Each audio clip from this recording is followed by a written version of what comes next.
Guérison émotionnelle, libération émotionnelle, crise de guérison, respiration, énergie. Aujourd'hui, on va explorer donc le thème de la guérison émotionnelle, du rapport qu'il existe entre l'apparition de symptômes somatiques donc dans notre corps, comment la respiration peut, en tant que mouvement du corps, peut nous aider à libérer ce qui est bloqué, ce qui était latent, ce qui était enfoui, et se poser les questions suivantes au fond, à savoir, est-ce que la douleur, est-ce que les blocages, est-ce que même certaines maladies, certaines afflictions ne seraient pas des ennemis, mais seraient au contraire des messagers, des alliés du corps et de l'âme pour communiquer avec nous et pour nous rappeler qu'il est temps d'évoluer, temps de changer, de nous transformer, parce que notre fruit intérieur est mûr pour cette évolution. Donc la vidéo de ce jour va se concentrer sur euh, tous ces thèmes, donc de la guérison émotionnelle, des fameuses crises libératoires de guérison avec les prises de conscience associées. Et je ferai aussi un point sur la pratique de la respiration, qui est très à la mode, enfin qui en fait est peut-être de nouveau à la mode aujourd'hui, grâce notamment aux vidéos et au travail de Wim Hof, mais qui a finalement toujours été une pratique euh, enfin, qui est une pratique millénaire, ancestrale, hein, qu'on retrouve dans beaucoup de disciplines, à commencer par le yoga.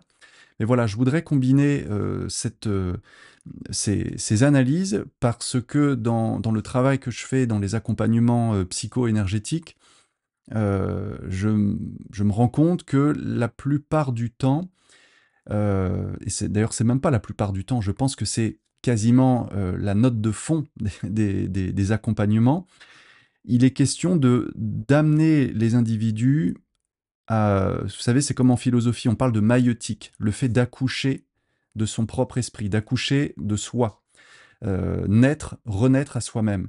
L'idée dans un accompagnement, c'est de permettre aux individus de prendre conscience, d'accoucher d'eux-mêmes pour voir quelles étaient les émotions refoulées, enfouies, en partant du principe et du constat que les émotions sont avant toute chose des énergies en mouvement. Et donc, comme c'est quelque chose que je répète souvent et que j'analyse et que une chose sur laquelle je travaille dans le cadre de mes consultations, je voulais ici profiter d'une vidéo peut-être pour expliquer de manière plus simple et un peu plus rapide aussi, quelles étaient les intrications, les liens entre les corps énergétiques, le corps émotionnel, euh, la somatisation, hein, le fait qu'il puisse aussi y avoir ce qu'on appelle des maladies psychosomatiques. Le psychisme, hein, c'est notre mental, notre émotionnel, justement. Soma, le corps, comment ça se traduit en symptômes à des endroits bien précis et soit sur des organes, soit dans les tissus, soit dans les muscles, soit sur enfin, tous les liens qu'il y a, bien sûr, avec le système nerveux, le système endocrinien, etc. Alors, le premier point, et je vais commencer tout de suite, le premier point que j'aimerais vous présenter, ça va être donc parler déjà des émotions. Qu'est-ce qu'on peut comprendre des émotions? Et je vous le présenterai sous l'angle de l'énergie en mouvement, hein, c'est celui que j'utilise habituellement, émotion, emotion, les énergies en mouvement, et vous dire que ce sont vraiment, en quelque sorte, la nourriture de l'âme. Mais tout d'abord, juste un point sur l'émotion. Je disais énergie en mouvement. Je pense qu'il est important de bien avoir ça en tête avant même de plonger dans l'analyse plus psychologique des émotions. Qu'est-ce qu'une émotion au fond? Alors là, je vous renvoie, et je sais que vous êtes nombreux à être intéressés par le sujet, et je sais aussi qu'il y en a pour qui ça paraît farfelu, mais c'est pas grave, au moins prenez-le comme une information. Là, il est intéressant quand même de porter notre attention sur l'ésotérisme et ce que l'ésotérisme apporte en connaissance sur la constitution occulte de l'être humain. Occulte, ici, voulons dire invisible, cachée à l'œil. Ça ne veut pas dire qu'elle est interdite, ça ne veut pas dire qu'elle doit rester secrète, ça veut juste dire qu'elle est invisible, qu'elle est au-delà de la vision, au-delà donc des sens communs. Pour autant, ce n'est pas parce qu'elle est invisible, cette vision-là, qu'elle n'existe pas. Et donc, que nous dit la vision occulte sur la constitution de l'être humain? Eh bien, elle nous explique que l'être humain est avant tout un agrégat, en quelque sorte, une combinaison de courants énergétiques. Courants énergétiques qui vont s'agglomérer, danser, si on reprend l'image de la danse des particules et des atomes, pour au final constituer des masses énergétiques qui vont se densifier, et à mesure qu'elles se densifient, elles se solidifient et elles constituent comme ça des corps, corps physiques, corps émotionnels, corps énergétiques, corps physiques. Euh, et une fois que l'on est incarné, donc que le principe humain existe, qu'il est dans l'existence, qu'il se tient en dehors de la source, qu'il est donc sorti du monde de l'abstraction pour entrer en manifestation, ce corps qui est là, sur Terre, dans ce monde physique, il n'en garde pas moins des connexions invisibles avec l'invisible. Et la première des choses qu'il faut connaître pour bien voir l'interpénétration qu'il y a entre le monde visible et invisible, c'est ce que... Alors ça, je crois que ce sont, là encore, les textes à tradition hindouiste qui nous parlent des nadis, encore qu'on retrouve ça aussi dans le bouddhisme, et puis dans l'approche taoïste. Les noms divergent, mais c'est toujours la même chose. On trouve ce qu'on appelle les nadis, N-A-D-I-S, les nadis. Les nadis, ce sont en fait des capillaires, comme des capillaires invisibles, comme des cheveux, hein, donc, euh, qui sont, si vous voulez, autant de prises, autant de connecteurs, de liaisons entre ce qu'on appelle le prana, le chi, l'énergie universelle, si vous voulez, donc toute cette masse d'informations et d'énergie ambiante, et notre corps, nos corps énergétiques. Si vous voulez, c'est l'interface. Les nadis sont l'interface qui nous connecte, qui connecte tout le monde du vivant à l'invisible et à ce réservoir universel d'énergie qui sous-tend toute la création, qui sustente toute forme de vie. Hein, les taoïstes disent que le chi, c'est vraiment cette énergie de vie qui promeut la vie, qui promeut l'évolution, qui soutient la vie en évolution. Donc, ces fameux nadis, ces capillaires, si vous voulez, sont, je le disais, comme des cheveux. La meilleure image, enfin, il y en a plein des images, mais vous pouvez penser, j'ai souvenir d'enfants quand, bon, je ne donne pas de marque ici, mais on allait dans certaines boutiques très tourné sur la découverte de la nature, n'est-ce pas? Et il y avait ces boules, je ne sais pas si vous vous souvenez, je ne sais pas si c'était du plasma ou de l'électricité, mais ça ressemblait à une boule de cristal, et puis on posait nos doigts dessus et on voyait tous ces filaments de lumière électrique qui venaient s'agglomérer autour des doigts. Ça nous donnait l'impression d'avoir un pouvoir magique, c'était très amusant quand on était enfant. Mais en fait, vous voyez, cette image donc d'une boule, d'une sphère énergétique avec plein de capillaires qui viennent connecter les différents espaces, eh bien, c'est un peu ça les nadis. Hein. Ce sont effectivement euh, comme un petit peu le mycélium, hein, comme le champignon qui a ses racines qui interconnectent tout le règne végétal. Ces nadis nous connectent en permanence aux informations de la sphère éthérique, au champ informationnel de l'énergie d'un lieu, d'une autre personne, de l'environnement, de notre environnement direct, et après, selon notre degré de sensibilité, à un environnement peut-être plus éloigné, plus abstrait encore. Et donc, ces nadis, euh, allons un peu plus loin après dans l'explication des connexions, ces nadis, qui sont vraiment dans le champ abstrait, mais néanmoins existant, ils ont une prolongation avec les méridiens. Les méridiens, ce sont, là encore, je vous invite à aller creuser le sujet par vous-même, bien sûr. En médecine traditionnelle chinoise, on parle des méridiens comme des routes, des autoroutes, des canaux de transport de l'énergie et de l'information.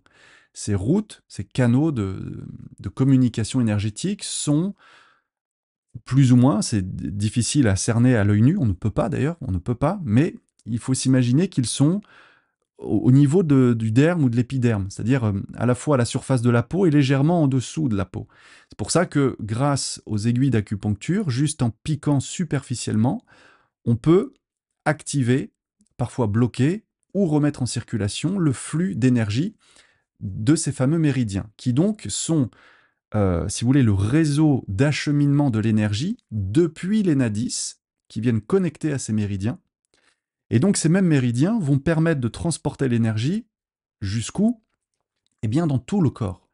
Là, si vous voulez, on commence à avoir je dirais, la face visible de l'énergie, et que d'ailleurs on n'appelle plus énergie après, parce que la science moderne et le regard scientifique ou médical ne parlent pas forcément d'énergie.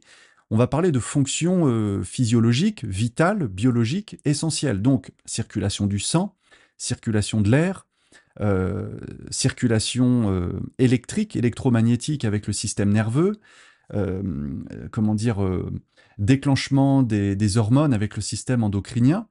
Mais en fait, avant que l'on puisse parler de toutes ces ramifications, il n'en reste pas moins que c'est bien un transport, un mouvement énergétique qui déclenche en chaîne toutes ces réactions. Et voyez-vous, les émotions, ces fameuses énergies en mouvement, sont en fait dans nos corps par la réponse du système endocrinien aux informations que l'on capte dans notre environnement, système endocrinien qui ensuite gouverne et travaille avec le système nerveux. Donc là, pareil, déclenchement de réactions neuromusculaires, déclenchement du système nerveux sympathique, parasympathique. Est-ce qu'on est en réaction, vous savez, combat, fuite, ou est-ce qu'au contraire, on est en mode détente, repos, sommeil? Toutes ces réactions nerveuses découlent de l'information que notre corps énergétique, que la sensibilité de notre corps énergétique capte à l'extérieur.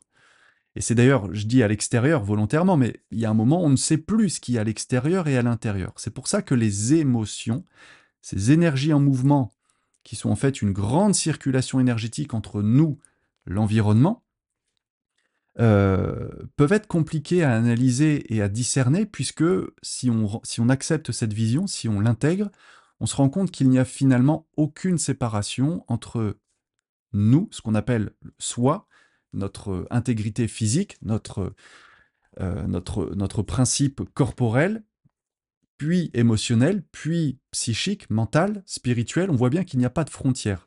Il y a une frontière, bien sûr, que du point de vue des 5 sens qui définit des barrières, si vous voulez. Mais donc, les énergies en mouvement, eh bien, ce sont de la circulation, des circulations d'informations, des circulations d'énergie à travers nos corps, dans nos organes, dans nos systèmes endocriniens, nerveux, musculaires. Et ce ne sont pas juste des états passagers. C'est ça qu'il faut là aussi comprendre, c'est que ces énergies circulent donc dans le corps via le système nerveux endocrinien et énergétique.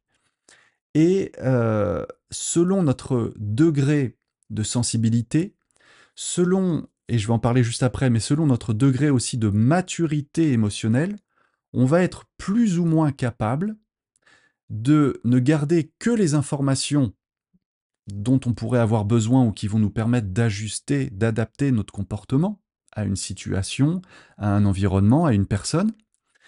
On garde donc l'information et puis on digère l'émotion. C'est-à-dire que finalement, on ne garde que l'essentiel, l'information.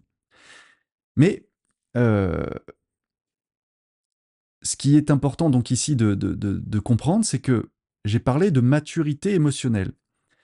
Effectivement, la maturité émotionnelle, c'est quelque chose qui vient avec la connaissance de soi, le fait de bien connaître ses besoins profonds pour pouvoir emprunter une direction qui nous convienne, parce que ça peut mettre beaucoup de temps à se développer, à s'installer en nous, avec sérénité, avec une forme de maîtrise. Et tant qu'il n'y a pas cette maîtrise, justement, de la gestion des émotions, eh bien, on va tout prendre et surtout, on va tout garder. C'est-à-dire que les informations qui viennent à nous, l'information de quelqu'un qui nous parle, l'information, même l'information médiatique, hein, les informations du journal, des médias, de la radio, enfin bref, ces informations laissent des traces en nous. Et si nous n'avons pas le discernement et la lucidité pour trier, sélectionner, on va tout garder, tout stocker en nous. La difficulté, c'est que on ne change pas une émotion comme on change une pensée. Nos pensées, elles, sont un petit peu, je vais garder la métaphore de l'information médiatique, de la même manière qu'on peut zapper, changer de chaîne rapidement, on peut changer de pensée très rapidement. On peut comme ça passer d'une idée à l'autre aussi vite qu'un claquement de doigts. Ça, je dirais que c'est la faculté du mental de brasser de l'information de manière neutre, en quelque sorte, oui, vraiment de brasser, de remuer de l'information. C'est ce qui fait que parfois on a ce monologue intérieur, on passe d'une idée à l'autre et ça n'arrête jamais. Sauf que ça, le mental, lui, il est capable, si vous voulez. Hein, il peut, comme un hamster dans sa roue, il peut continuer à tourner en boucle. Les émotions, elles, ne peuvent pas être changées comme ça avec autant de rapidité. Parce qu'il y a un processus, je disais dans ce chapitre, que les émotions sont la nourriture de l'âme. Il y a un processus de digestion, d'intégration, d'alchimie, j'ai envie de dire d'alchimisation de ces énergies, qui fait que, dans un premier temps, l'information, on ne peut que la vivre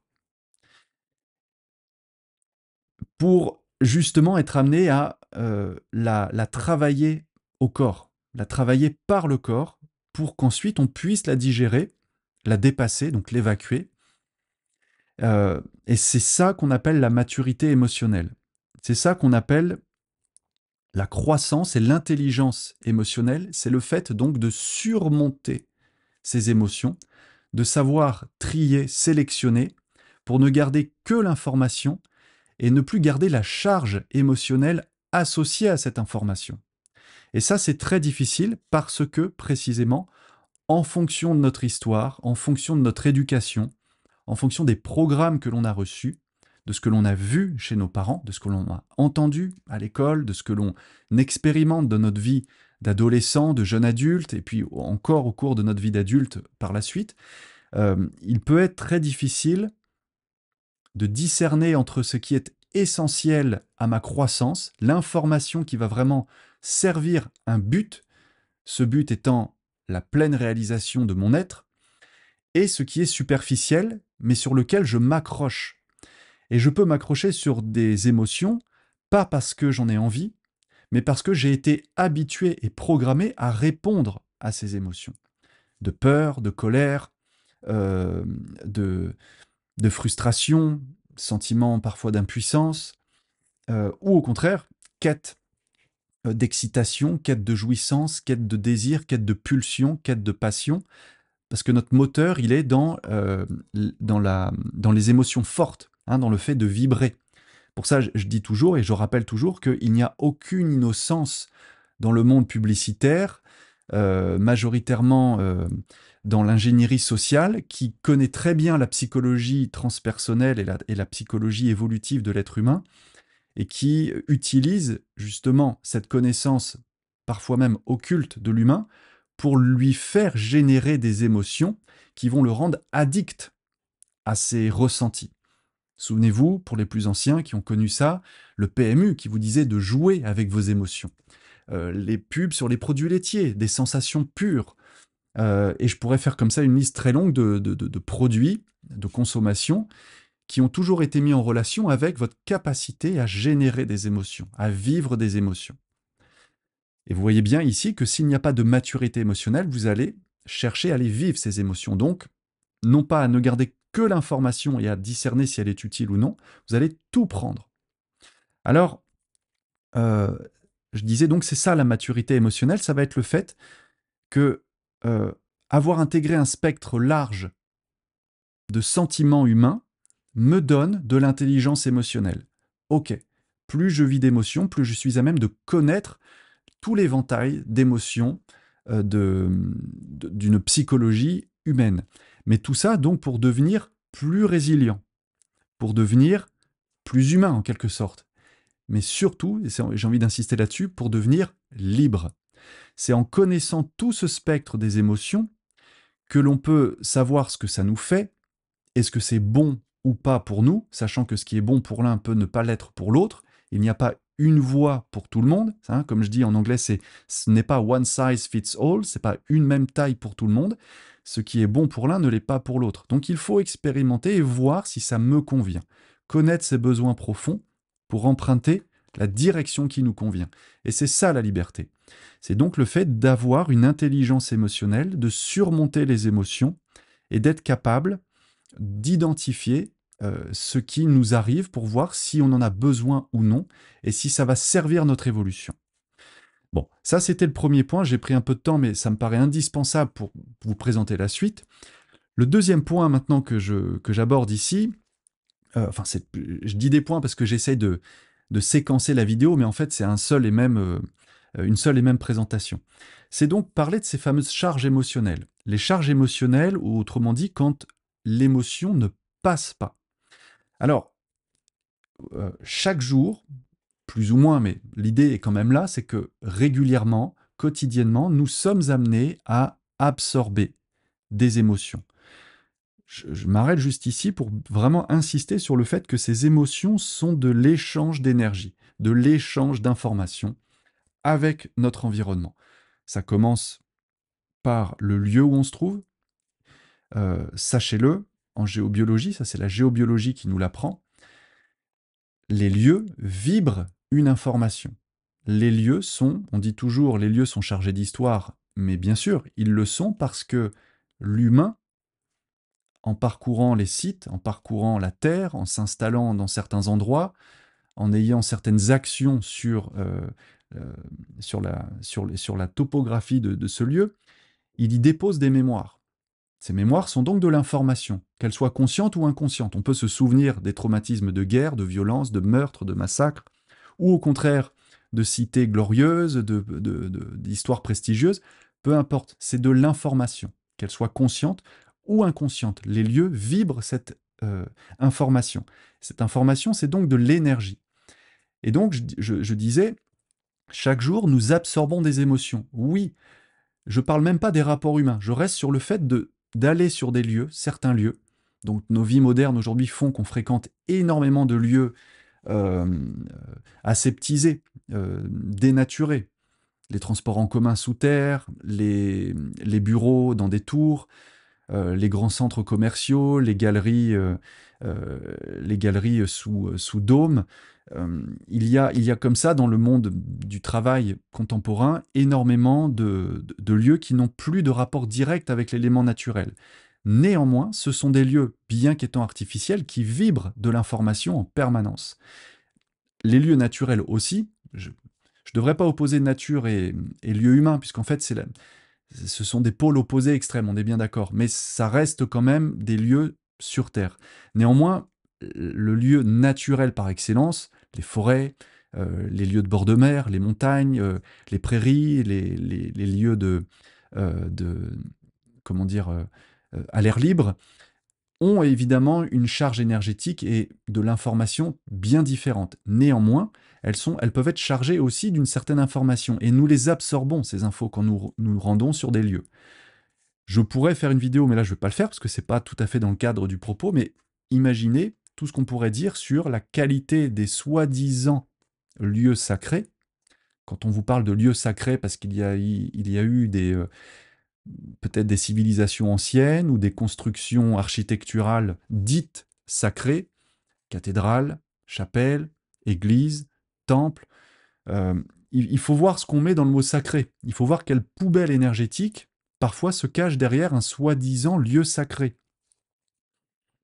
Sachant que ce qui est sacré peut des fois être en lien avec le sacrifice, donc le sacrifice.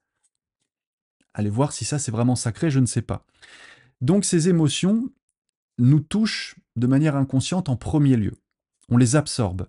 Certaines sont digérées facilement parce que je dirais que notre champ vibratoire, notre taux énergétique fait que l'énergie, l'information du lieu ne nous touche pas de plein fouet. On a déjà, si vous voulez, une maturité émotionnelle par rapport à ce lieu, et c'est ce qui explique que certaines personnes peuvent être sensibles à des lieux et d'autres non. C'est ce qui fait que certains vont vous dire « Waouh, ce lieu, il vibre quelque chose de dingue », et quelqu'un d'autre va vous dire « Bah moi, ça ne me touche pas ». Pareil sur quelque chose de très désagréable. Il y a des personnes qui rentrent dans une maison qui peuvent se sentir vraiment mal. Des vertiges, la nausée, maux de tête, et d'autres qui sont insensibles à ça. Eh bien, détrompez-vous, c'est pas forcément parce que la personne insensible n'a aucune conscience énergétique ou qu'elle ne serait pas éveillée, comme j'entends souvent dire, comme si les gens éveillés étaient ceux qui étaient hypersensibles à tout, se sentaient mal ou toujours traversé par des informations. On peut très bien être neutre parce qu'en fait, cette maturité émotionnelle, donc cette maturité énergétique, fait que les basses fréquences, les basses vibrations ne nous atteignent pas directement. On n'est pas déstabilisé par ce champ d'information. Ça ne veut pas dire qu'on ne le capte pas, ça veut dire qu'on n'est pas chamboulé, remué par ces infos. Donc, je disais, certaines infos peuvent être digérées facilement et d'autres, bien sûr, peuvent devenir toxiques. Elles peuvent devenir toxiques parce que, à l'image de certains aliments indigestes, comme de la nourriture, ces informations que nous n'avons pas encore su digérer, parce qu'on n'y a pas été confronté, parce qu'on n'a pas expérimenté, elles vont donc s'accumuler dans nos corps, comme des aliments indigestes, et elles vont se stocker, exactement comme de la nourriture physique. Elles vont se stocker dans des zones précises du corps. Elles vont se stocker, eh bien, ça peut être dans le foie, dans les tissus adipeux, dans les fascias, dans le système lymphatique, dans le système musculaire ou musculo-squelettique. Et c'est en fait un ensemble de mémoires, donc d'énergie cellulaire, qui vont vibrer cette information qui n'a pas pu être transmutée. Mais donc, elle va être stockée exactement comme des toxines. Et ce qu'il faut bien comprendre, c'est que si elles sont stockées, ça veut dire que le corps, la mémoire corporelle, la mémoire cellulaire, le corps ne les oublie pas, ces émotions. On sait aujourd'hui, si vous voulez, il faut quand même bien reconnaître que les travaux de la médecine sont précieux là-dessus, on sait que chaque cellule du corps, un peu de manière holographique, chaque cellule du corps contient dans son noyau toutes les informations de notre vécu, du vivant, de notre vivant, si vous voulez. Donc des informations transgénérationnelles. J'en ai souvent parlé, mais on sait aujourd'hui que ce que l'on appelle les cicatrices de l'ADN sont une réalité, c'est-à-dire des mémoires transgénérationnelles qui peuvent sauter parfois une génération, mais il y a une résurgence, hein, il y a un atavisme qui fait que ces mémoires ne sont pas perdues. Elles ressortent à un certain moment de l'évolution au sein d'une famille. Donc le corps n'oublie pas ces toxines, n'oublie pas ces mémoires stockées. Simplement, pour rester simple, il choisit de ne pas nous les montrer. Tant que nous ne sommes pas prêts à faire face à ces émotions, donc à ces informations qui vont être confrontantes, qui vont être un défi pour notre conscience à ce moment-là. Et donc ça m'amène ça à mon quatrième point, à vous dire que notre corps est équipé d'un système de protection très perfectionné, très performant, qui s'appelle le déni psychologique. Et le déni psychologique, j'en avais parlé dans une vidéo, je ne sais plus laquelle, mais c'est pas grave, j'en reparle ici. Ça peut être comparable à ce qu'on appelle dans la littérature ésotérique le gardien du seuil. Des gardiens du seuil, en fait, il y en a plusieurs. À chaque niveau de conscience, à chaque palier de conscience, il y aura un gardien du seuil. Et ce gardien du seuil, donc en termes psychologiques, c'est ce qu'on appelle le déni psychologique. C'est votre gardien intérieur et pas votre jardin intérieur. Ce déni, donc, c'est un mécanisme protecteur. Et j'insiste sur l'adjectif protecteur. Le déni, parce que c'est vrai qu'aujourd'hui, on a tendance peut-être un peu vite à jeter l'opprobre ou à critiquer les gens qui sont dans le déni et dire oui, ils sont dans le déni, ils veulent pas savoir, ils veulent pas comprendre, ils ne veulent pas entendre. Et ça, je le retrouve beaucoup chez des gens qui se disent éveillés et qui critiquent ceux qui ne sont pas ou qui ne seraient pas éveillés. En disant ils sont dans le déni, ils veulent pas savoir, ils veulent pas comprendre. Oui, mais il faut bien comprendre que chacun avance à son rythme et qu'on a des soupapes de protection qui font que si on les brûle, ces soupapes, ou si on les force, on va entrer en dissonance cognitive. Vous le savez, on en a beaucoup parlé depuis la pandémie Covid. Enfin, pandémie. Depuis ce qu'on a présenté comme la pandémie Covid. Je ferme la parenthèse. En tout cas, ce gardien protecteur est là pour nous éviter d'imploser. Il nous évite d'être submergés par des émotions, donc des énergies, des informations, si vous voulez, que nous ne pourrions pas gérer, que nous ne serions pas en mesure d'avaler et d'évacuer. Le gardien, qu'est-ce qu'il fait? Eh bien, en fait, il va cacher. C'est ni plus ni moins qu'un jeu de cache-cache entre notre conscience et notre subconscience. Ce gardien va donc cacher la charge émotionnelle, l'information qu'on a reçue, qu'on ne sait pas traiter, jusqu'à ce qu'on ait suffisamment de maturité émotionnelle, donc d'intelligence émotionnelle et de soutien psycho-énergétique pour pouvoir l'affronter. Et ça, comment dire, cette maturité, elle va venir parce que vous allez euh, travailler sur d'autres facettes de votre psychologie. Vous n'allez pas donc prendre frontalement ce problème et dire maintenant j'ai décidé que j'allais le regarder en face. De toute façon, regardez comment le corps est bien fait. Les malaises, le malaise vagal par exemple, quand de manière assez inexpliquée, quelqu'un tombe dans les pommes, s'évanouit brutalement. Moi j'ai une proposition d'explication, c'est qu'en fait ce qui se passe à ce moment-là, c'est que l'individu est mis dans une situation qui lui rappelle ce trauma, enfin c'est peut-être pas un traumatisme, mais qui en tout cas lui vient toucher la charge émotionnelle qu'il n'a pas été capable de gérer à un moment. Et donc ce gardien, pour éviter que la personne soit confrontée de manière trop brutale et violente à cette information qui n'est pas pour l'instant gérable, il va couper le système d'un seul coup. Il va chanter, si vous voulez, le circuit de connexion consciente, et donc il va y avoir un malaise vagal ou une perte de conscience. La personne s'évanouit, mais c'est juste un système de protection.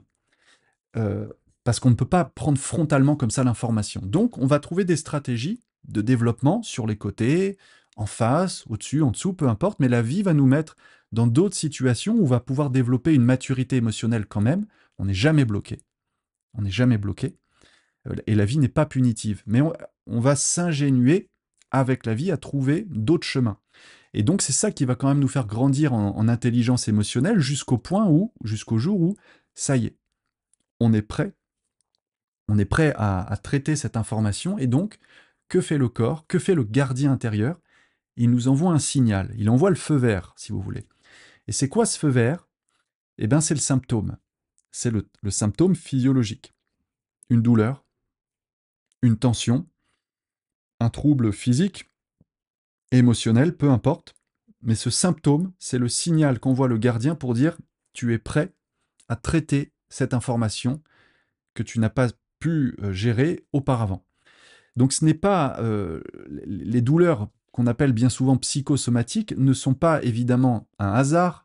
Vous savez, les gens qui ont souvent mal dans le dos, ou qui vont avoir une contracture ou autre, vont dire ah c'est le faux mouvement. Il n'y a jamais de faux mouvement. S'il y a des sportifs ici, vous le savez, il n'y a pas de faux mouvement. Quand on a un corps sain qui est en pleine capacité de jouir de toute sa mobilité latérale, antérieure, postérieure, bien sûr, ça demande de l'entraînement, j'entends, mais il n'y a pas de faux mouvement. C'est simplement que quand il y a un symptôme, une douleur, une tension, c'est que le corps envoie le message que ça y est, on peut faire remonter à la conscience l'émotion, donc l'information.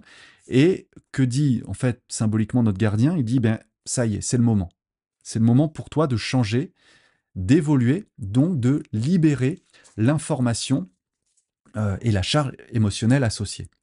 Alors, je continue, ça va être donc mon prochain point. Euh, cette crise de guérison. Cette crise de guérison, c'est... je vous avais parlé de ce livre sur le...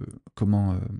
en, mince, j'ai plus le titre en tête. Le Tao de la guérison émotionnelle, je crois, de Gilles Marin. Gilles Marin parle à ce moment-là donc du prix de la conscience. Je trouve ça très bien, effectivement.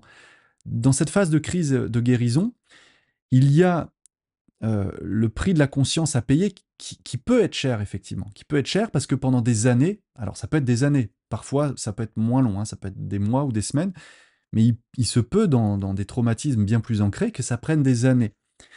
Et oui, le prix de la conscience est cher parce que, comme on a continué de polluer notre corps et qu'on a développé une énorme quantité d'énergie pour entretenir ce déni, eh bien, je dirais qu'il y a une fatigue chronique qui a pu s'installer, peut-être même des lésions ou des dégâts dans les tissus, comment on appelle ça, des fibroses, des choses très installées dans le corps qui font que la crise de libération, le prix de la conscience, est cher. Mais peu importe, je vous dirais, parce que de la même manière que c'est installé ou c'est enquisté une information, elle va pouvoir de nouveau être mise en mouvement, remettre de la mobilité, donc portée par la conscience, pour être libéré. Et vous savez, c'est un petit peu, pour faire le lien avec une idée, et un auteur aussi que j'aime beaucoup, René Char, c'est cette fameuse citation de René Char qui disait « La lucidité est la blessure la plus rapprochée du soleil ». Mais oui, c'est vrai, si on compare le soleil et la conscience qui serait cette lumière, effectivement, la lucidité est la blessure la plus rapprochée du soleil, dans le sens où être lucide, ça veut dire mettre la lumière sur nos zones d'ombre.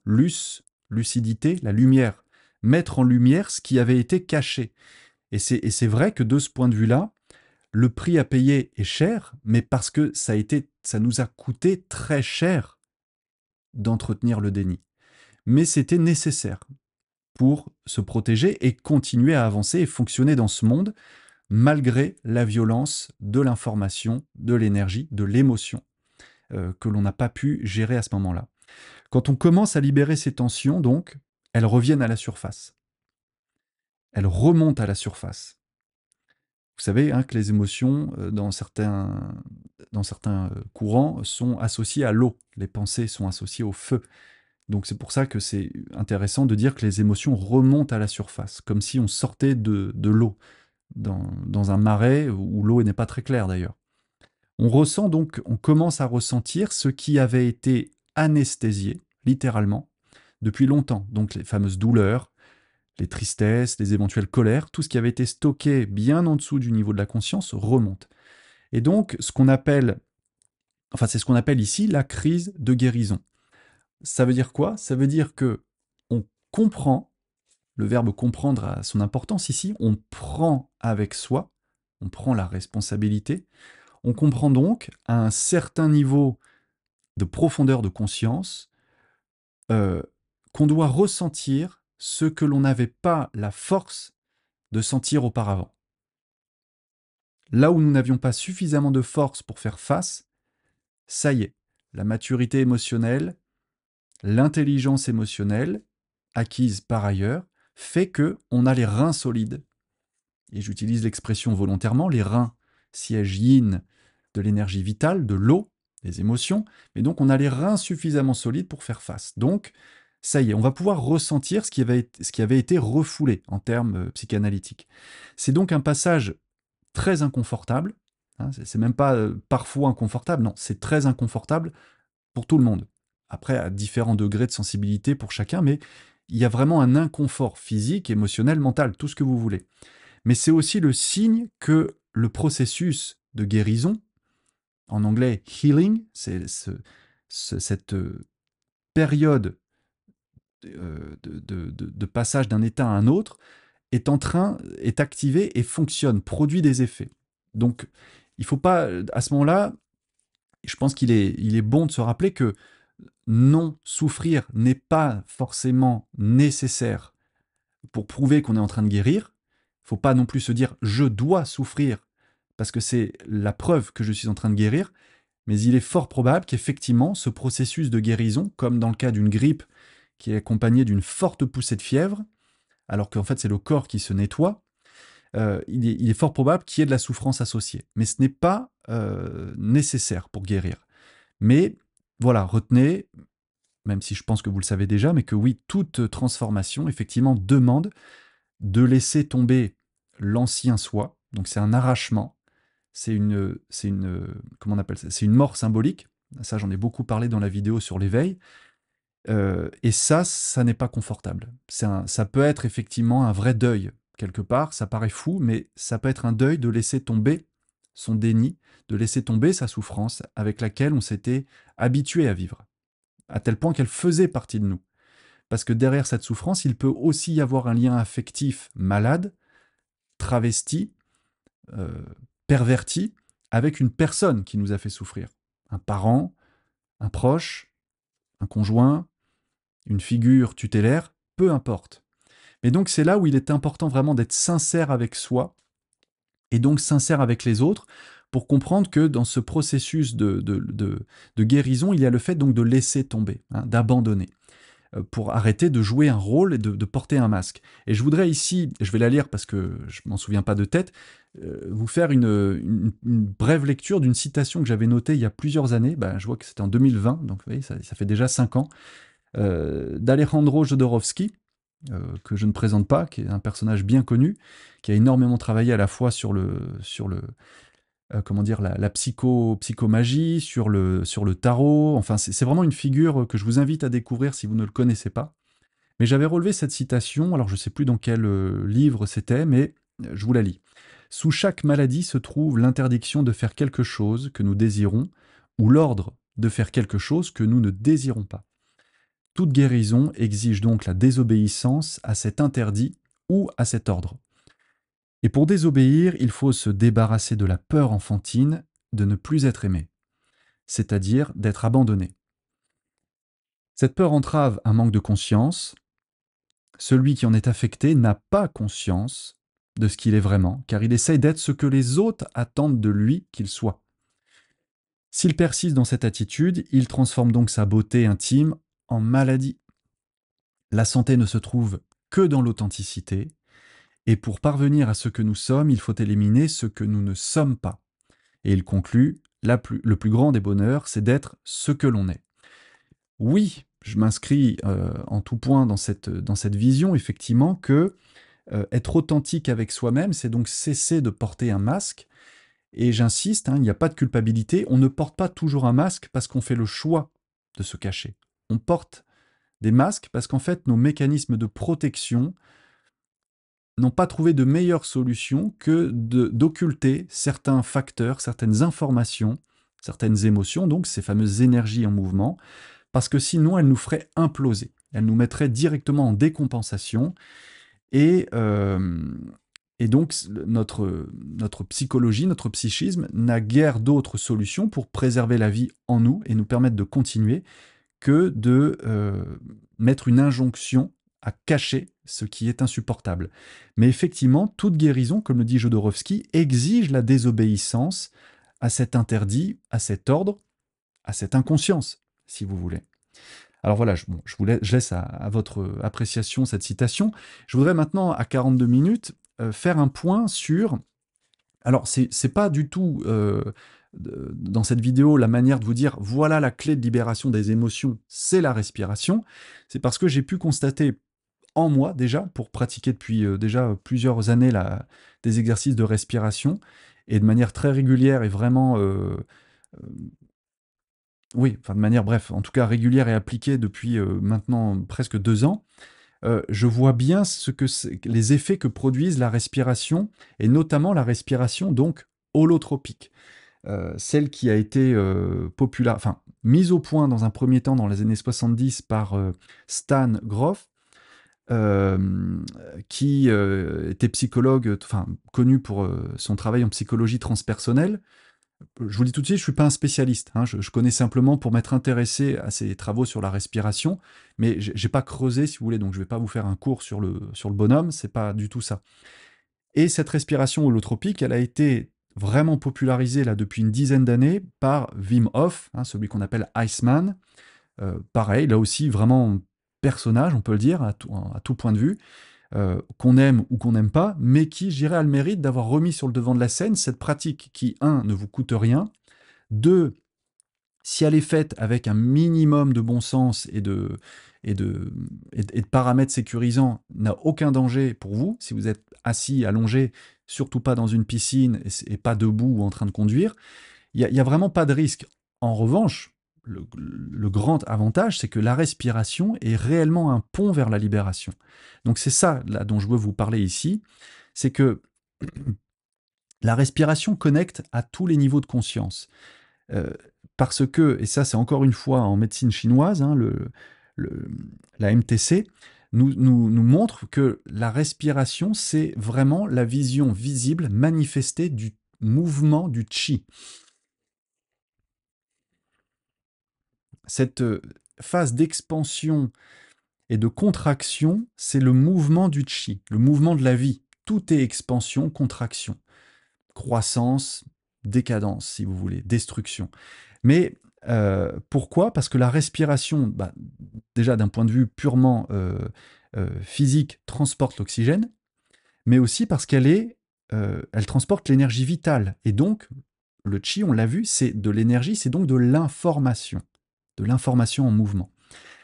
La respiration relie, oui, tous les niveaux de conscience, à la fois conscience directe, immédiate, et niveau de conscience en dessous, peut-être niveau subconscient, qui va permettre, euh, quand une zone du corps est figée, qui va permettre de recontacter cette zone du corps. C'est-à-dire que quand on a figé une zone, hein, vous savez, les fameuses, ce qu'on a dit dans le chapitre précédent, les zones où les toxines émotionnelles sont stockées, la respiration se coupe à cet endroit-là généralement. Si vous regardez bien, si vous faites ces exercices respiratoires, vous allez sentir que en exagérant la respiration, tout de suite, il va y avoir des sensations très désagréables, des pincements, des contractures, une gêne, peut-être une gêne même psychologique, c'est-à-dire que vraiment je me sens mal, ça me dérange profondément.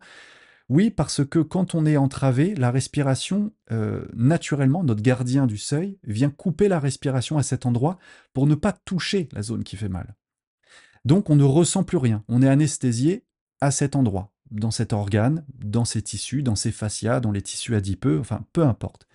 Et donc, tout l'intérêt de la respiration, c'est donc de restaurer dans cette zone, de réactiver dans cette zone les sensations pour que l'émotion coincée soit libérée. Alors, c'est là que se joue la magie, hein, n'est-ce pas? Mais c'est vrai que c'est aussi, dans cette magie, une forme de crise émotionnelle, de crise libératoire. Comprenez que plus notre respiration est ample, plus nous sommes capables de ressentir. C'est bien normal puisque si on gonfle beaucoup plus la cage thoracique, si on ouvre beaucoup plus, si on gonfle les poumons, qu'on ouvre la cage thoracique, qu'on détend les muscles intercostaux, qu'on vient bouger le bassin, le diaphragme, le ventre, on vient redonner de la vie, on vient remettre de la vie là où il n'y avait plus de souffle. C'est-à-dire que là où on avait limité le souffle, on avait limité la vie, on avait limité les sensations, on avait limité la conscience. Mais en redéployant par le souffle ces zones anesthésiées, eh bien, on permet une prise de conscience de ces émotions refoulées, on permet donc une crise libératoire, une libération émotionnelle. Et parfois, c'est ouvrir la porte à la... Ou plutôt, non, excusez-moi, je le tourne autrement. Quand on limite notre souffle, quand on limite la vie, c'est que parfois on va jusqu'à la dépression. On ouvre la porte à la dépression puisque on limite la vie, on limite le flot, le flux de la vie dans ces zones.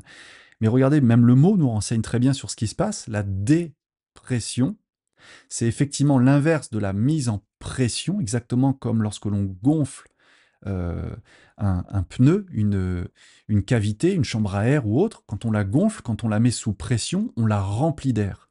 Et quand on remplit d'air nos poumons, notre corps, on vient insuffler la vie dans toutes les zones, dans tous les tissus, dans tous les interstices de notre corps. On est rempli d'oxygène.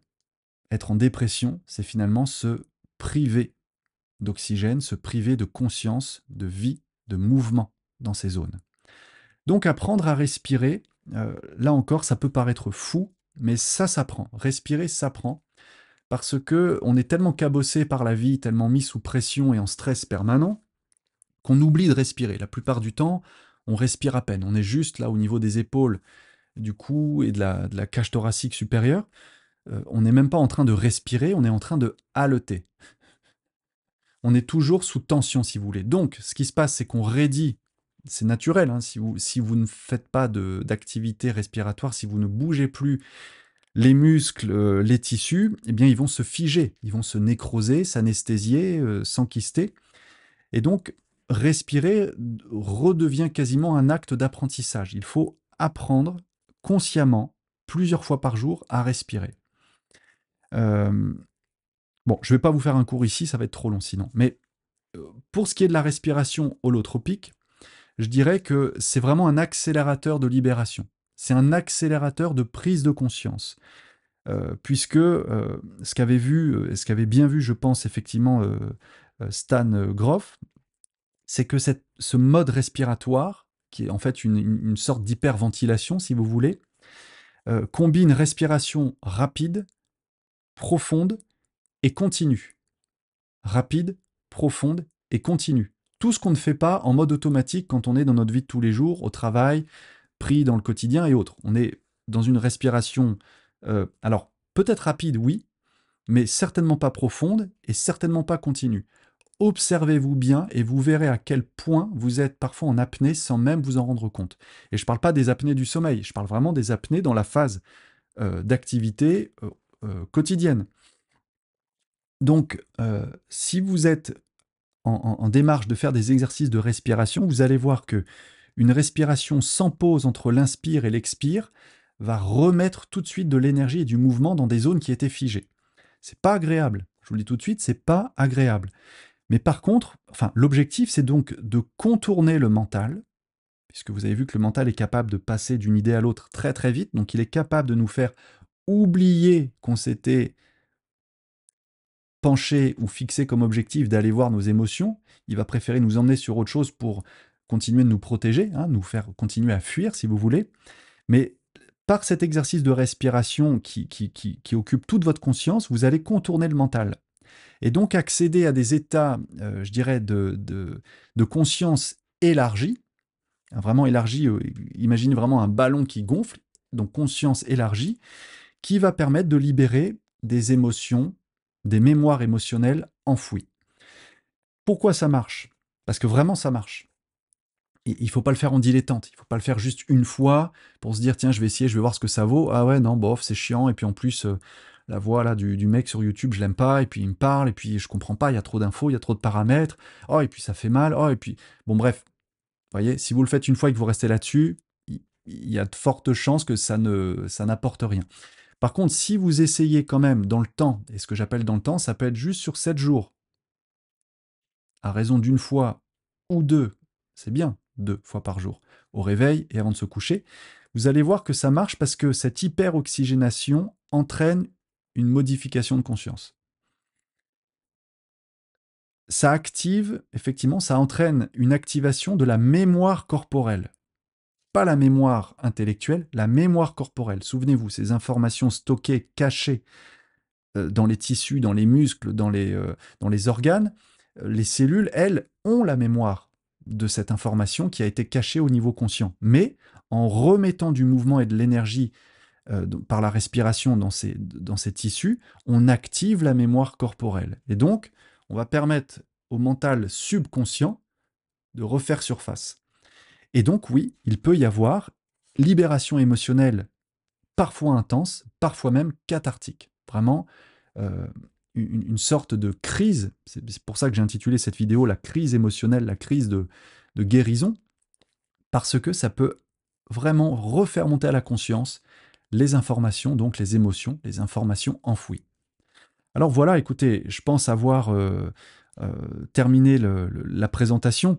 En conclusion, bah, qu'est-ce que je peux vous dire de plus que ce que j'ai expliqué ici? C'est simplement que les symptômes, la plupart des symptômes corporels que vous pouvez avoir, quels qu'ils soient, que ce soit des gènes, comment dire, des symptômes à la surface de la peau, que ce soit des douleurs musculaires, que ce soit des facteurs endocriniens ou nerveux, ce ne sont pas vos ennemis. Ces symptômes sont les messagers de l'âme. Alors je sais que il y a des gens qui n'aiment pas qu'on parle de l'âme, ils disent non, c'est pas les messagers de l'âme, c'est ton corps qui est malade. Si on comprend qu'on est plus qu'un corps et qu'on accepte le principe de l'âme, alors on se dit oui, les symptômes sont bien les messagers de l'âme qui poussent à l'évolution et qui donc envoient des messages codés. Mais bon, en cherchant un petit peu ou en faisant appel à des personnes qui décodent ces messages, on peut progresser quand même. Et donc ces symptômes sont le langage de votre corps et de votre âme. Intéressez-vous aussi, c'est très intéressant, ça peut même être ludique de regarder les lectures symboliques des organes, des membres, des parties du corps. Quelle est la lecture associée à telle partie du corps? Et donc en conclusion, toujours, j'ai proposé, et je vous invite à réfléchir à ça, mais surtout plus qu'à y réfléchir, à essayer, d'envisager que la respiration est vraiment, vraiment la clé pour écouter ces symptômes, pour comprendre les informations contenues dans ces symptômes et donc pouvoir les transformer. La question que j'ai envie de vous poser pour vous laisser là-dessus, c'est au fond, est-ce qu'au lieu, enfin, au lieu d'avoir peur de ce que l'on ressent, et si on choisissait de respirer à travers ce qu'on ressent, de laisser la vie à nouveau circuler en nous là où ça fait peur, là où ça fait mal, pour voir si de ramener de la chaleur, du mouvement, du chi, de la conscience dans ces zones que Wayne Dyer appelait les zones erronées, mais qui sont aussi des zones cachées, est-ce que ce n'est pas ça la libération émotionnelle et donc la liberté tout court? Alors, j'ai terminé pour cette vidéo. Je vous remercie de l'avoir écouté jusqu'au bout. Je sais que c'est des formats plus longs, mais bon, vous pouvez aussi faire des pauses si vous voulez. Si je vous parle de ça, c'est bien sûr parce que c'est un sujet qui me passionne, qui me tient à cœur, et que c'est un sujet surtout que je pratique en consultation. Comme j'ai souvent expliqué ça à des personnes, j'avais eu cette idée que ça pouvait être bien pour le public en général de profiter de ces infos-là. Je sais aussi que parfois, pour avoir vraiment l'élan de se mettre en, comment dire, en mouvement, justement, sur son propre chemin de guérison et de liberté et d'autonomie, ça peut être bien de recevoir une aide, un coup de pouce, justement une poussée, si vous voulez, énergétique, au moins les premiers temps, avant de gagner complètement en autonomie. C'est pour ça que j'ai toujours eu cette vision des accompagnements énergétiques, psycho-énergétiques que je fais, non pas comme étant une béquille, mais comme étant vraiment un coup de pouce pour vous amener la poussée énergétique dans l'élan de votre propre autonomie, de votre propre liberté. Hein. Soyez souverain. Donc, si vous pensez que vous avez besoin peut-être d'un regard extérieur ou d'une aide en radiesthésie, en magnétisme, en décodage émotionnel ou en accompagnement psycho, je l'ai déjà dit, mais psycho-énergétique, je peux vous aider à mettre ça en lumière pour vraiment vous aider, vous amener à bien identifier vos besoins propres, pas des besoins en théorie, les vôtres, et comprendre comment parcourir par vous-même votre chemin, celui qui vous convient, le chemin de la vérité, de votre vérité et donc de votre liberté. Voilà, bah écoutez, j'en reste là, c'est déjà suffisamment long. Merci encore pour votre écoute. Et puis, eh bien, à bientôt pour d'autres sujets. Bon été, salut!